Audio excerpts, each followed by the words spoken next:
இந்த வாரம் மிஸ் பண்ணியிருந்தா பரவாயில்ல, அடுத்த வாரம் கண்டிப்பா வந்துருங்க.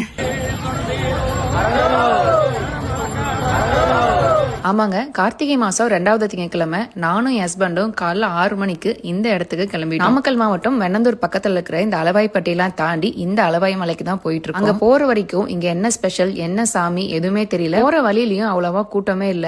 ஆனா உள்ள என்ட்ரானதுக்கு அப்புறமா ஒரு ஊரே உள்ள இருக்குங்க. ஒரு பக்கம் நீர்மோறு, இன்னொரு பக்கம் அல்வா கடை, பொரிக்கடை, ஜூஸ் கடை, முக்கியமா இந்த வெளாம்பழம்னு அவ்வளோ கடைகள் இருந்துச்சு. கோயிலுக்கு போறதுக்கு முன்னாடி ஆளுக்கு ஒரு மோர் குடிச்சிட்டு இதுக்கப்புறமா எனக்கு கொஞ்சம் பூவும் சாமிக்கும் பூ வாங்கிட்டு இருந்தோம். பூ வாங்கும் போதுதான் இந்த ஒரு விஷயத்த சொன்னாங்க. அதை கேட்ட உடனே இந்த வாட்டர் பாட்டில் எடுத்துட்டு நானும் ஹஸ்பண்டும் மலையேற ஸ்டார்ட் பண்ணிட்டோம். இந்த அளவாய் மலையில இருந்த ராஜா பழனிக்கு போய் குழந்தை வரம் கேட்டாங்களாமா. அப்போ அங்க இருந்த முருகர் அளவாய் மலையிலேயே அவருக்காக ஒரு கோயில் கட்ட சொல்லியிருக்காரு. கோயிலுக்கான பணிகள் நடந்துட்டு இருக்கும் போதே ராஜாவுக்கு குழந்தை வரமும் கிடைச்சிருக்கு. அங்க கோயிலுக்கு போகும்போது இந்த சுனையில இருக்கிற நீர் எடுத்துட்டு வர சொன்னாங்க. கொஞ்சம் மேல போய் எடுக்கிறது கஷ்டமா இருந்தாலும் என் ஹஸ்பண்ட் எடுத்துட்டு வந்துட்டாரு. இதை சாமி கிட்ட வச்சு பூஜை பண்ணிட்டு ஒரு 48 நாள் குடிச்சிட்டு வந்தோம்னா குழந்தை வரம் மட்டும் இல்லாம நாள்பட்ட நோயும் சரியாகும்னு சொல்றாங்க. இது மட்டும் இல்லாம இங்க இருக்கிற முருகரை முக்கியமான நாள்ல மட்டும் தான் பார்க்க முடியும். அதாவது அமாவாசை, பௌர்ணமி, கிருத்திகை, சஷ்டி, இது கூடவே கார்த்திகை மாசத்துல வர ஒவ்வொரு திங்கக்கிழமையும் நீங்க பார்க்கலாம். குறிப்பா வருஷம் வருஷம் வர கார்த்திகை மாசத்தோட 5 திங்கக்கிழமை இங்க விசேஷம் தான். அந்த 5 நாளும் சாமிக்கு வேண்டிட்டு நீர்மோர் மட்டும் இல்லாம கோயில் வர எல்லாத்துக்கும் சாப்பாடும் சமைச்சு போடுவாங்க. நாங்களும் சாமி பார்த்துட்டு வந்த கையோட இந்த வெளாம்பழம் வாங்கிட்டு அங்கேயே சாப்பிட்டு வீட்டுக்கு கிளம்பிட்டு ரொம்ப நாள் வேண்டி